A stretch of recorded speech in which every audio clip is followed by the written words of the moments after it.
पिछले महीने 13 अक्तूबर ਨੂੰ पंजाब सरकार की मीटिंग हुई और ਉਹਦੇ ਵਿੱਚ ਉਹਨਾਂ ਨੇ 1 ਲੱਖ ਵੈਕੈਂਸੀਜ਼ ਦਾ ਐਲਾਨ ਕੀਤਾ ਸੀ। ਉਹਦੇ ਬਾਰੇ ਇੱਕ ਵੀਡੀਓ ਮੈਂ ਪਾਈ ਤਾਂ ਕਿਸੇ ਇੱਕ ਸਟੂਡੈਂਟ ਨੇ ਵੀਡੀਓ ਦੇ ਉੱਤੇ ਲਿਖਿਆ ਇਹ ਬਾਬਾ ਝੂਠ ਬੋਲਦਾ।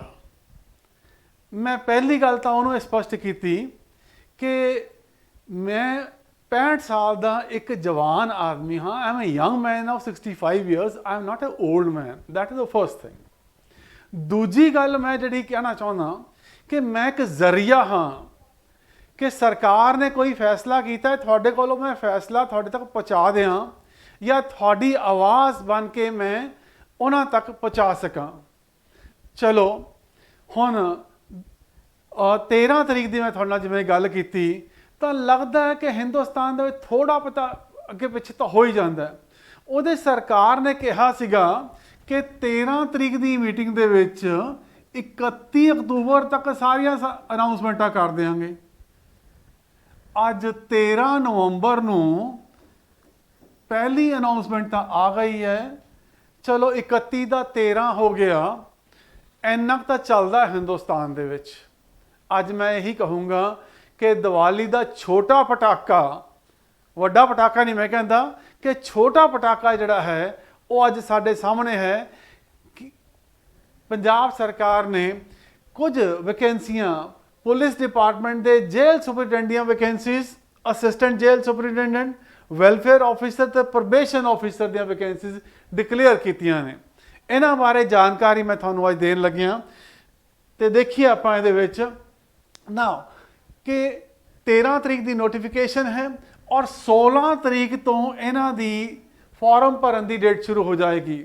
ਦੈਟ ਮੀਨਸ 16 ਤੋਂ ਲੈ ਕੇ 7 ਦਸੰਬਰ ਤੱਕ, 16 ਨਵੰਬਰ ਤੋਂ ਲੈ ਕੇ 7 ਦਸੰਬਰ ਤੱਕ ਫਾਰਮ ਭਰੇ ਜਾਣੇ ਨੇ ਔਰ ਟੋਟਲ ਕੋਈ 46 ਵੈਕੈਂਸੀਜ਼ ਨੇ। ਉਹਨਾਂ ਬਾਰੇ ਜਿਹੜਾ ਵੇਰਵਾ ਹੈ ਮੈਂ ਅੱਗੇ ਗੱਲ ਕਰਦਾ ਤੁਹਾਡੇ ਨਾਲ। ਔਰ ਇਹ ਜਿਹੜਾ ਪੇਪਰ ਲੈਣਾ ਹੈ ਦੈਟ ਇਜ਼ SSS ਬੋਰਡ ਨੇ ਇਹ ਪੇਪਰ ਲੈਣਾ ਹੈ। Now, qualifications ਆਪਾਂ ਦੇਖੀਏ। Qualification is graduation. Any graduate can apply. ਕੋਈ ਵੀ ਗ੍ਰੈਜੂਏਟ ਇਹਦੇ ਵਾਸਤੇ ਅਪਲਾਈ ਕਰ ਸਕਦਾ ਹੈ ਔਰ ਜਿਹੜਾ ਪੇ ਸਕੇਲ ਹੈ that is 35,400 the pay scale ਹੈ। ਔਰ ਜਿਵੇਂ ਕਿ ਤੁਹਾਨੂੰ ਪਤਾ ਹੈ ਕਿ ਅੱਗੇ ਤੋਂ ਪੰਜਾਬ ਸਰਕਾਰ ਨੇ ਕਿਹਾ ਹੈ ਕਿ ਸੈਂਟਰਲ ਗ੍ਰੇਡ ਪੇ ਸਕੇਲ ਹੋਣਗੇ। So that is a separate part altogether, but that is the information ਕਿ ਸਾਡੇ ਪੇ ਸਕੇਲ ਕੀ ਹੋਣਗੇ। ਬਟ ਜਿਹੜੀ ਐਲੀਜੀਬਿਲਟੀ ਹੈ, ਐਲੀਜੀਬਿਲਟੀ ਇਜ਼ ਨਾਓ ਗ੍ਰੈਜੂਏਸ਼ਨ, ਭਾਵੇਂ ਉਹ ਆਰਟ ਦੀ ਹੋਵੇ, ਸਾਇੰਸ ਦੀ ਹੋਵੇ, ਐਗਰੀਕਲਚਰ ਹੋਵੇ, ਭਾਵੇਂ ਉਹ ਕਮਰਸ ਦੀ ਹੋਵੇ, ਕੋਈ ਵੀ ਹੋਵੇ ਤੁਹਾਡੀ ਉਹ। ਔਰ ਐਲੀਜੀਬਿਲਟੀ ਦੇ ਵਿੱਚ ਹੋਰ ਚੀਜ਼ਾਂ ਨਾਲ ਕਿਹੜੀਆਂ ਨੇ ਦੈਟ ਇਜ਼ ਫਿਜ਼ੀਕਲ ਰਿਕੁਆਇਰਮੈਂਟਸ ਵੀ ਹੈਗੀਆਂ ਨੇ ਕਿਉਂਕਿ ਪੁਲਿਸ ਡਿਪਾਰਟਮੈਂਟ ਦਾ ਮਹਿਕਮਾ ਹੈ। ਫਿਜ਼ੀਕਲ ਰਿਕੁਆਇਰਮੈਂਟਸ ਵੀ ਨੇ।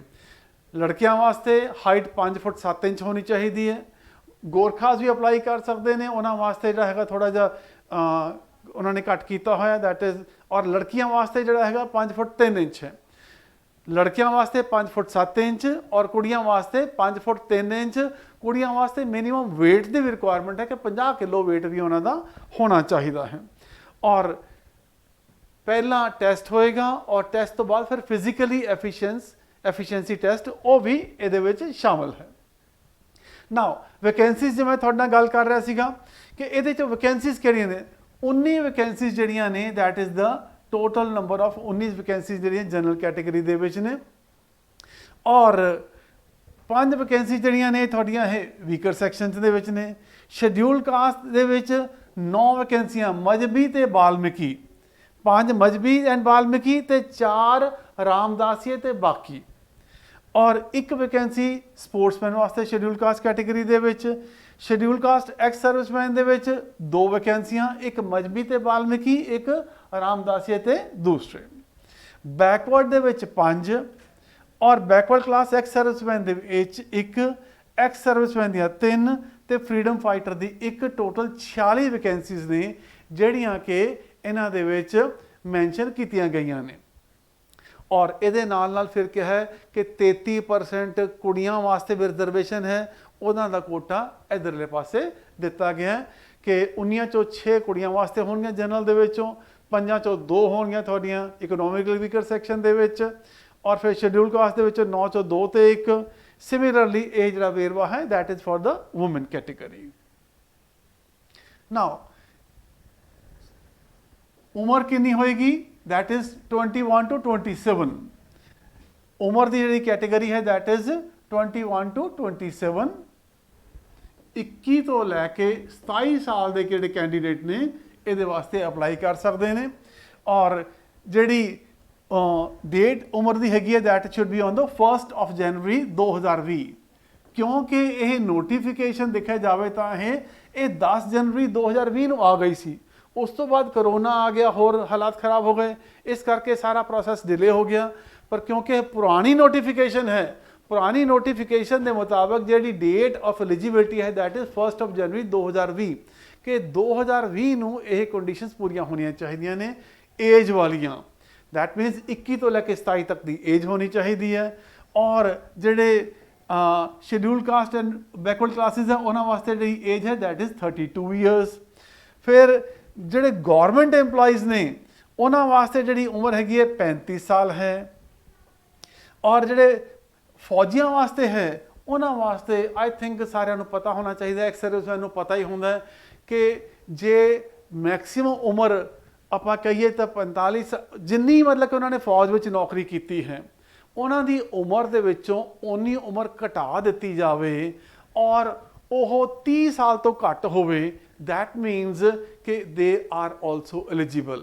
ਐਗਜ਼ਾਮਪਲ ਦੇ ਤੌਰ ਤੇ ਜੇ ਮੈਂ ਗੱਲ ਕਰਾਂ ਇਹਦੇ ਵਿੱਚ ਕਿਸੇ ਦੀ ਉਮਰ 50 ਸਾਲ ਹੈ ਔਰ ਉਹਨੇ 20 ਸਾਲ ਨੌਕਰੀ ਕੀਤੀ ਹੈ that means ਅੱਜ ਉਹਦੀ ਉਮਰ 30 ਸਾਲ ਮੰਨ ਕੇ ਉਹ ਵੀ ਐਲੀਜੀਬਲ ਹੋ ਜਾਏਗਾ।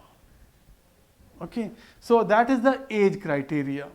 ਹੁਣ ਸਭ ਤੋਂ ਵੱਡੀ ਗੱਲ ਜਿਹੜਾ ਕਿ ਵੈਰੀ ਇੰਪੋਰਟੈਂਟ ਹੈ ਕਿ ਇਹ ਫਾਰਮ ਆਨਲਾਈਨ ਭਰੇ ਜਾਣੇ ਨੇ ਔਰ ਆਨਲਾਈਨ ਫਾਰਮ ਭਰਨ ਦੇ ਵਾਸਤੇ you have to be very careful ਕਿ ਉਹਦੇ ਵਿੱਚ ਕੋਈ ਵੀ ਗਲਤ ਇਨਫੋਰਮੇਸ਼ਨ ਨਹੀਂ ਜਾਣੀ ਚਾਹੀਦੀ। ਇੱਕ ਵਾਰ ਗਲਤੀ ਹੋ ਗਈ ਤੇ ਫਿਰ ਗਲਤੀ ਹੋ ਗਈ, that will be considered as a wrong information ਔਰ ਫਿਰ ਬਾਅਦ ਵਿੱਚ ਉਹਦੀਆਂ ਦਿੱਕਤਾਂ ਆਉਣਗੀਆਂ। ਕਈ ਵਾਰੀ ਹੋ ਸਕਦਾ ਕਿ ਠੀਕ ਹੋ ਜਾਣ ਪਰ ਇਹ ਮੰਨ ਕੇ ਨਾ ਚੱਲੀਏ ਕਿ ਮੈਂ ਹੁਣ ਗਲਤੀ ਕਰ ਲਵਾਂ। ਗਲਤੀ ਹੁਣ ਬਿਲਕੁਲ ਨਹੀਂ ਕਰਨੀ। ਫਾਰਮ ਭਰਨਾ ਹੈ, ਬਹੁਤ ਧਿਆਨ ਦੇ ਨਾਲ ਫਾਰਮ ਭਰਨਾ ਹੈ ਔਰ ਫਾਰਮ ਕਿਵੇਂ ਭਰਿਆ ਜਾਣਾ ਹੈ ਇਹਦੇ ਵਾਸਤੇ ਇੱਕ ਹੋਰ ਵੀਡੀਓ ਅਸੀਂ ਅਲੱਗ ਬਣਾ ਕੇ ਤੁਹਾਨੂੰ ਪਾਵਾਂਗੇ ਤਾਂ ਕਿ ਉਹਦੇ ਵਾਸਤੇ ਵੀ ਕੋਈ ਸ਼ੱਕ ਤੇ ਸ਼ੁਬਾ ਤੁਹਾਡੇ ਮਨ ਦੇ ਵਿੱਚ ਨਾ ਰਹੇ। ਔਰ ਇਹਦੇ ਵਿੱਚ ਸਭ ਤੋਂ ਵੱਡੀ ਗੱਲ ਜਿਹੜੀ ਹੋਰ ਦੇਖਣ ਵਾਲੀ ਹੈ ਕਿ ਜਿਹੜੀ ਰਿਜ਼ਰਵੇਸ਼ਨਸ ਹੈਗੀਆਂ ਨੇ that is available only to the Punjab residents. ਬਾਕੀ ਸਟੇਟਾਂ ਦੇ ਕੈਂਡੀਡੇਟਸ ਵੀ ਨੌਕਰੀ ਵਾਸਤੇ ਅਪਲਾਈ ਕਰ ਸਕਦੇ ਹਨ। that is ਇਹ ਇਕੱਲੇ ਪੰਜਾਬ ਵਾਸਤੇ ਨਹੀਂ ਹੈ, ਇਹ ਸਾਰੇ ਹਿੰਦੁਸਤਾਨ 'ਚ ਇਹੀ ਕਾਨੂੰਨ ਹੈ ਕਿ ਕਿਸੇ ਵੀ ਸਟੇਟ 'ਚ ਨੌਕਰੀ ਹੋਵੇ ਹਿੰਦੁਸਤਾਨ ਦਾ ਕੋਈ ਵੀ ਬਾਸ਼ਿੰਦਾ ਉੱਥੇ ਨੌਕਰੀ ਵਾਸਤੇ ਅਪਲਾਈ ਕਰ ਸਕਦਾ ਹੈ। ਸੋ ਪੰਜਾਬ ਦੇ ਵਿੱਚ ਵੀ ਜੇ ਕਿਸੇ ਨੇ ਨੌਕਰੀ ਕਰਨੀ ਹੈ ਤਾਂ ਬਾਹਰ ਵਾਲਾ ਅਪਲਾਈ ਕਰ ਸਕਦਾ ਪਰ ਉਹਨੂੰ ਪੰਜਾਬੀ ਆਉਣੀ ਜ਼ਰੂਰੀ ਹੈ। 10ਵੀਂ ਦਾ ਪੰਜਾਬੀ ਦਾ ਸਰਟੀਫਿਕੇਟ ਉਹਦੇ ਕੋਲ ਹੋਣਾ ਚਾਹੀਦਾ। that is the first thing। ਦੂਸਰੀ ਗੱਲ ਔਰ ਇਹ ਕਿ ਰਿਜ਼ਰਵੇਸ਼ਨ ਕੈਟੇਗਰੀ ਦੇ ਸਿਰਫ ਪੰਜਾਬ ਵਾਲੇ ਅਪਲਾਈ ਕਰ ਸਕਦੇ ਨੇ, ਬਾਹਰ ਦਾ ਰਿਜ਼ਰਵੇਸ਼ਨ ਕੈਟੇਗਰੀ ਵਾਲਾ ਜਨਰਲ ਕੈਟੇਗਰੀ 'ਚ ਅਪਲਾਈ ਕਰ ਸਕਦਾ ਹੈ। ਠੀਕ ਹੈ, that should also be understood। ਸੋ ਆਪਾਂ that was the information। ਔਰ ਕਿ ਪੇਪਰ ਜਿਹੜਾ ਹੈਗਾ ਉਹ ਮੈਂ ਤੁਹਾਡੇ ਨਾਲ ਡਿਸਕਸ ਕਰਾਂਗਾ। ਓਬਜੈਕਟਿਵ ਟਾਈਪ ਪੇਪਰ ਹੋਏਗਾ, 100 ਕੁਐਸਚਨ ਹੋਣਗੇ ਔਰ 100 ਕੁਐਸਚਨਾਂ ਦੇ ਵਿੱਚੋਂ ਉਹਨਾਂ ਦੀ ਕਿਹੜੀ ਜਿਹੜੀ ਸੀਗੀ ਬਾਈਫਰਕੇਸ਼ਨ ਹੋਏਗੀ that will be ਮੈਂ ਤੁਹਾਡੇ ਨਾਲ ਡਿਸਕਸ ਕਰਦਾ। ਪੇਪਰ ਬਾਈਲਿੰਗੁਅਲ ਹੋਏਗਾ, ਇੰਗਲਿਸ਼ ਤੇ ਪੰਜਾਬੀ ਦੇ ਵਿੱਚ ਪੇਪਰ ਹੋਏਗਾ। ਮਲਟੀਪਲ ਚੋਇਸ ਕੁਐਸਚਨ ਹੋਣਗੇ। OMR sheet will be used for answering the questions।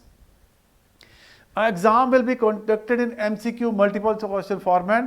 मतलब that means ਇਹਦਾ ਮਤਲਬ ਪੇਪਰ OMR sheet ਇਹਦਾ ਮਤਲਬ ਪੇਪਰ ਆਨਲਾਈਨ ਨਹੀਂ ਹੋਏਗਾ। ਪੇਪਰ ਆਨਲਾਈਨ ਨਹੀਂ ਹੋਏਗਾ, ਪੇਪਰ ਜਿਹੜਾ ਤੁਹਾਡਾ ਇਹ ਆਫਲਾਈਨ ਦੇ ਵਿੱਚ ਹੋਏਗਾ। that means ਕਿ ਤੁਹਾਨੂੰ ਕਾਗਜ਼ ਦੇ ਉੱਤੇ ਪੇਪਰ ਮਿਲੇਗਾ ਔਰ ਤੁਸੀਂ OMR sheet ਭਰ ਕੇ ਉੱਥੇ ਦੇਣੀ ਹੋਏਗੀ। ਤੁਸੀਂ ਕੰਪਿਊਟਰ ਤੇ ਪੇਪਰ ਨਹੀਂ ਕਰਨਾ ਔਰ that means ਕਿ ਬਹੁਤ ਸਾਰੇ ਲੋਕਾਂ ਵਾਸਤੇ ਇਹ ਸੁਖਾਲਾ ਹੋ ਜਾਏਗਾ। ਔਰ ਉਸ ਤੋਂ ਬਾਅਦ ਪੇਪਰ ਦਾ ਪੈਟਰਨ ਕੀ ਹੈ ਨਾ, ਦਿਸ ਇਜ਼ ਵੈਰੀ ਇੰਪੋਰਟੈਂਟ। ਇਸ ਚੀਜ਼ ਬਾਰੇ ਤੁਹਾਨੂੰ ਸਾਰਿਆਂ ਨੂੰ ਬਹੁਤ ਧਿਆਨ ਦੇ ਨਾਲ ਇਹ ਪਤਾ ਹੋਣਾ ਚਾਹੀਦਾ ਹੈ। ਪਹਿਲੀ ਗੱਲ ਤਾਂ ਹੈ ਕਿ ਪੰਜਾਬ ਦਾ ਜਿਹੜਾ ਵੀ ਪੇਪਰ ਹੁੰਦਾ ਮੈਰਿਟ ਬਹੁਤ ਹਾਈ ਜਾਂਦੀ ਹੈ। that is the one thing you should all understand। ਇਹਦੇ ਵਾਸਤੇ ਤਿਆਰੀ ਬਹੁਤ ਜ਼ਰੂਰੀ ਹੈ। ਤਿਆਰੀ बहुत ज़रूरी है। मैं दोबारा कह रहा कि थानू तैयारी होने तो शुरू कर देनी चाहिए है। हुण क्वांटिटेटिव एबिलिटी, दैट मीनस कि क्वांट्स ये तकरीबन 15 क्वेश्चन ना दे से अप्रोक्सीमेट, ठीक है ने, एग्जैक्ट नहीं कहा इत्थे, अप्रोक्सीमेट कहा। अप्रोक्सीमेटली 15 क्वेश्चन जिहड़े ने क्वांट दे होणगे।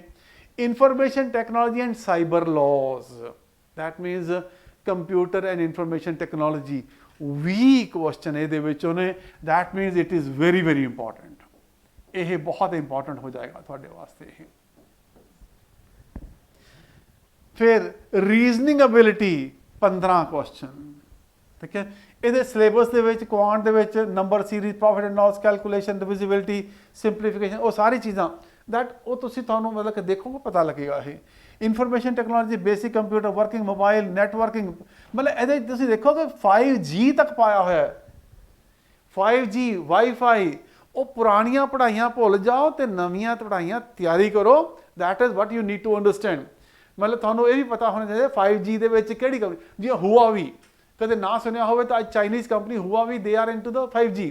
और इंडिया किते किते रौला पिया होया कि चाइनीज़ कंपनी हुआवी नूं अलाउ करना कि नहीं करना। सो इस तरह दियां चीज़ां दा बारे थानू पता होना चाहिए कि which are the companies which are working in the 5G। What is 5G, ठीक है जी, ये पता होना चाहिए। 1G तो 5G की फर्क है। 1G वॉज द पुराना काला वाला मोटा टैलीफोन, आवाज़ आती सी सिर्फ वो। 2G ਉਹਦੇ ਚ SMS कर सकते सी, दो चीज़ां हो जाए, आवाज़ भी जाती सी, SMS भी हो जाता सीगा। 3G ਉਹਦੇ ਵਿੱਚ ਨਾਲ थोड़ी फोटोआं भी जान लग गई। 4G वीडियोज़ जान लग गई। हुण 5G ਦੇ ਵਿੱਚ ਕਾਰਾਂ ਦੌੜਨਗੀਆਂ ਉਹਦੇ ਵਿੱਚ। That is what basically that's what's going to happen. Reasoning ability जिवें तुहानूं कहा कि 15 क्वेश्चन ਉਹਦੇ होणगे। लैंगुएज पंजाबी ते इंग्लिश 20 क्वेश्चन ने, दैट मीन कि 10-10 क्वेश्चन दोनों भागों के विचों आने ने। ਇਹਦੇ ਵਿੱਚੋਂ जीके की है current affair, history and geography and it's physical feature, climate and demography of India, economic and social development, poverty alleviation. That मीनस economics के उत्ते, इकोनॉमी के उत्ते काफ़ी जोर दिता गया है। हिस्ट्री और जोग्राफी पर बहुत जोर दिता गया है। और जिहड़ा सीगा स्पोर्ट्स, सिनेमा, लिटरेचर, ये सारे करंट इवेंट्स आ जाते हैं। और जे तुसी साड़ी GKpedia देखी होवे या ज्ञानम मैगजीन, ਉਹਦੇ ਵਿੱਚ ਸਾਰੀਆਂ ਚੀਜ਼ਾਂ बहुत ध्यान ਨਾਲ कवर हो ਜਾਂਦੀਆਂ ਨੇ, ठीक है। सो ਉਹਨੂੰ ਚੰਗੀ ਤਰ੍ਹਾਂ ਜੇ ਤੁਸੀਂ ਚੰਗੀ ਤਰ੍ਹਾਂ ਪੜ੍ਹਿਆ ਹੋਵੇ ਤਾਂ ਆਹ ਵਾਲੀ ਚੀਜ਼ ਤਾਂ ਜਿਹੜੀ ਉੱਥੋਂ ਹੀ ਤਿਆਰ ਹੋ ਜਾਣੀ ਤੁਹਾਡੀ ਉਹ। Now the another part is basic law and constitution. ਅਸੀਂ ਨਾਰਮਲੀ GK ਦਾ ਪੇਪਰ ਇੱਕ ਹੁੰਦਾ ਹੈ, ਉਹਦੇ 'ਚ 20 ਕੁਐਸਚਨ ਹੁੰਦੇ ਨੇ ਔਰ ਪੋਲਿਟੀ ਕਹਿੰਦੇ ਆ ਉਹਨੂੰ। ਇਹਨਾਂ ਨੇ ਪੋਲਿਟੀ ਅਲੱਗ ਕਰ ਦਿੱਤੀ ਹੈ। ਨਾਓ ਇਹਦਾ ਇੱਕ ਕਾਰਨ ਹੈ क्योंकि यह पेपर असिस्टेंट जेल सुपरिटेंडेंट का है, ये वेलफेयर ऑफिसर का है, ये पेपर जोड़ा थोड़ा है दैट इज़ प्रोबेशन ऑफिसर का है, जिदे विच क्योंकि you are daily dealing with law, इस करके थोड़ी लॉ की नॉलेज चंगी होनी चाहिए है। इस करके इसका पेपर इन्होंने अलग करके 10 क्वेश्चन सिर्फ ये पाए ने। So total question will be 100 और इस तरीके नाल दी तैयारी होएगी जिहड़ी कि तुसीं तैयारी करनी है। और जिवें मैं तुहानूं दस्सिया सी पहलां भी यह कि पेपर जदों हो जाएगा ये 40% क्वालीफाइंग मार्क्स ने, जिहड़े क्वालीफाइंग मार्क्स ने दैट 40%। और जिन्नियां वैकेंसियां ने उन्हां तो 5 टाइम्स कैंडीडेट्स बुलाए जाएंगे। 5 टाइम्स 5 गुना कैंडीडेट बुला के उन्हां दा फिर फिजिकल टेस्ट होएगा। फिजिकल टेस्ट दे विच पहलां तां उन्हां दे वेट और हाइट देखी जाएगी, जिवें कि 5 फुट 7 इंच मुंडियां दी ते 5 फुट 3 इंच कुड़ियां दी। कुड़ियां दा 50 किलो वेट होना चाहिए। फिर लड़कियां वास्ते 100 मीटर की दौड़ 15 सेकंड दे विच सिर्फ एक मौका। शॉर्ट पुट 5.5 मीटर 3 मौके। रोप क्लाइंबिंग 15 फुट 3 मौके। और फिजिकल टेस्ट फॉर फीमेल उन्होंने वास्ते 18.5 सेकंड 100 मिनट के। Short put they that is कि 5 किलो तो 443 दैट इज़ 12 पाउंड। इन्हों 4 मीटर सुटना होएगा 3 मौके। रोप क्लाइंबिंग 12 फुट 3 मौके। और physical test for the ex serviceman उन्होंने वास्ते 17.5 सेकंड 5 मीटर तो 12 foot. So that is the physical requirement. So that means मालशा मूलशा शुरू कर दो, ठीक है, तैयारियां शुरू कर दो तो ताकि ये चंगी तरह तैयारी हो जाए। और एक्स सर्विस वुमन कैंडिडेट वास्ते 20 सकेंड 3.5 मीटर 10 फुट, ठीक है। So these are the physical requirements for the test. So this is what the requirement is. तो जिवें मैं थानू पहला कहा सीगा, ये छोटा पटाका आ चुकिया, ਇਹਦੇ ਵੱਡੇ ਪਟਾਕੇ ਹੁਣ ਆਉਣ ਵਾਲੇ ਨੇ। ਔਰ ਮੈਂ ਤੁਹਾਨੂੰ ਪਹਿਲਾਂ ਵੀ ਬਹੁਤ ਵਾਰ ਕਹਿ ਚੁੱਕਿਆ ਕਿ ਸਾਰੇ ਪੰਜਾਬ ਦੇ ਪੇਪਰਸ ਦਾ ਪੈਟਰਨ ਆਲਮੋਸਟ ਇੱਕੋ ਹੀ ਹੁੰਦਾ ਹੈ, ਠੀਕ ਹੈ। ਹੁਣ ਵੀ ਜਦੋਂ ਮੈਂ ਤੁਹਾਡੇ ਨਾਲ ਗੱਲ ਕੀਤੀ ਹੈ, ਉਹੀ ਕੁਆਂਟ ਹੈ, ਉਹੀ ਰੀਜ਼ਨਿੰਗ ਹੈ, ਉਹੀ ਇੰਗਲਿਸ਼ ਹੈ, ਉਹੀ ਪੰਜਾਬੀ ਹੈ, ਉਹੀ ਜੀਕੇ ਹੈ, ठीक है जी, ਉਹੀ ਕੰਪਿਊਟਰ ਹੈ। ਇਹੀ 6 ਚੀਜ਼ਾਂ 'ਚ ਪੇਪਰ ਆਉਂਦਾ ਹੈ। ਔਰ ਇਸ ਕਰਕੇ ਇਹ ਸਾਰੇ ਚੀਜ਼ਾਂ ਦੀ ਤਿਆਰੀ ਸ਼ੁਰੂ ਕਰ ਦਿਓ। ਔਰ ਜਿੰਨਾ ਜਲਦੀ ਤੋਂ ਜਲਦੀ ਅੱਛੀ ਤਰ੍ਹਾਂ ਤਿਆਰੀ ਕਰ ਲਓਗੇ, ਇਹਦਾ ਮਤਲਬ ਇਹ ਵੀ ਹੈ ਕਿ ਪਟਵਾਰੀ ਵੀ ਆਉਣ ਵਾਲਾ ਹੈ। ਇਹਦਾ ਮਤਲਬ ਇਹ ਹੈ ਕਿ ਨਾਇਬ ਤਹਿਸੀਲਦਾਰ ਵੀ ਆਉਣ ਵਾਲਾ ਹੈ। ਇਹਦਾ ਮਤਲਬ ਇਹ ਹੈ ਕਿ ਜਿਹੜੀਆਂ ਹੋਰ ਸਰਕਾਰ ਨੇ ਨੋਟੀਫਿਕੇਸ਼ਨ ਕੀਤੀਆਂ ਸੀਗੀਆਂ, ਆਉਣ ਵਾਲੀਆਂ ਨੇ। ਔਰ ਕਿਉਂਕਿ ਜਦੋਂ ਮੈਂ ਆਪਣੇ ਕਿਸੇ ਬੱਚਿਆਂ ਨਾਲ ਗੱਲ ਕਰਦਾ, ਹੋਰ ਪਤਾ ਲੱਗਦਾ ਉੱਥੇ ਹਰ ਇੱਕ ਨੂੰ ਇੱਕ ਨਿਰਾਸ਼ਾ ਦਾ ਮਾਹੌਲ ਛਾਇਆ ਹੋਇਆ। ਇਹ ਤਾਂ ਜੀ ਜਿਵੇਂ ਕਿਸੇ ਨੇ ਕਹਿਤਾ ਸੀ ਬਾਬਾ ਝੂਠ ਬੋਲਦਾ, ਕਿ ਸਰਕਾਰ ਵੀ ਝੂਠ ਬੋਲਦੀ ਹੈ, ਠੀਕ ਹੈ। ਬਈ ਸਰਕਾਰ ਦੀ ਨਜ਼ਾਕਤ ਨੂੰ ਸਮਝੋ, ਨਬਜ਼ ਦੇ ਉੱਤੇ ਹੱਥ ਰੱਖੋ। ਤੁਹਾਨੂੰ ਪਤਾ ਹੋਣਾ ਚਾਹੀਦਾ ਅਗਲੇ ਸਾਲ ਇਲੈਕਸ਼ਨਾਂ ਨੇ, ਇਸ ਕਰਕੇ ਹੁਣ ਇਹ ਛੋਟਾ ਪਟਾਕਾ ਜਿਹੜਾ ਹੈਗਾ, ਇਹ ਆਮਦ ਹੈ ਵੱਡੇ ਪਟਾਕੇ ਦੀ। ਹੁਣੇ ਤੋਂ ਪਟਵਾਰੀ ਦੀ ਤਿਆਰੀ ਸ਼ੁਰੂ ਕਰ ਦਿਓ। ਇਹ ਪੇਪਰ ਨੂੰ ਸਮਝ ਲਓ ਤੁਹਾਡੇ ਵਾਸਤੇ ਇੱਕ ਪ੍ਰੀਲਿਮ ਟੈਸਟ ਹੈ, ਕਿਉਂਕਿ ਪਟਵਾਰੀ ਦੀ ਵੈਕੈਂਸੀਜ਼ ਬਹੁਤ ਜ਼ਿਆਦਾ ਨੇ, ਇੱਥੇ ਵੈਕੈਂਸੀਆਂ ਘੱਟ ਨੇ। ਦੱਬ ਕੇ ਫਾਰਮ ਭਰੋ ਇਹ ਵਾਲਾ ਵੀ, ਤਾਂ ਕਿ ਤੁਹਾਡੀ ਪਟਵਾਰੀ ਦੀ ਤਿਆਰੀ ਵੀ ਚੰਗੀ ਤਰ੍ਹਾਂ ਹੋ ਜਾਏ, ਠੀਕ ਹੈ ਨਾ। ਸੋ ਕਮ ਅਲੋਂਗ ਚੰਗੀ ਤਰ੍ਹਾਂ। ਮੈਂ ਫੇਰ ਤੁਹਾਨੂੰ ਸਾਰਿਆਂ ਨੂੰ ਇਹੀ ਕਹੂੰਗਾ, ਚੰਗੀ ਤਰ੍ਹਾਂ ਦਿਲ ਲਾ ਕੇ ਰੀਝ ਨਾਲ ਤਿਆਰੀ ਕਰੋ। ਮੌਕਾ ਹੱਥੋਂ ਜਾਣ ਨਹੀਂ ਦੇਣਾ, ਠੀਕ ਹੈ ਜੀ। ਜਿਹੜੀ ਚੀਜ਼ ਨੂੰ ਫੜ ਲਈਏ ਉਹਨੂੰ ਛੱਡ ਨਹੀਂ ਦੇਣਾ।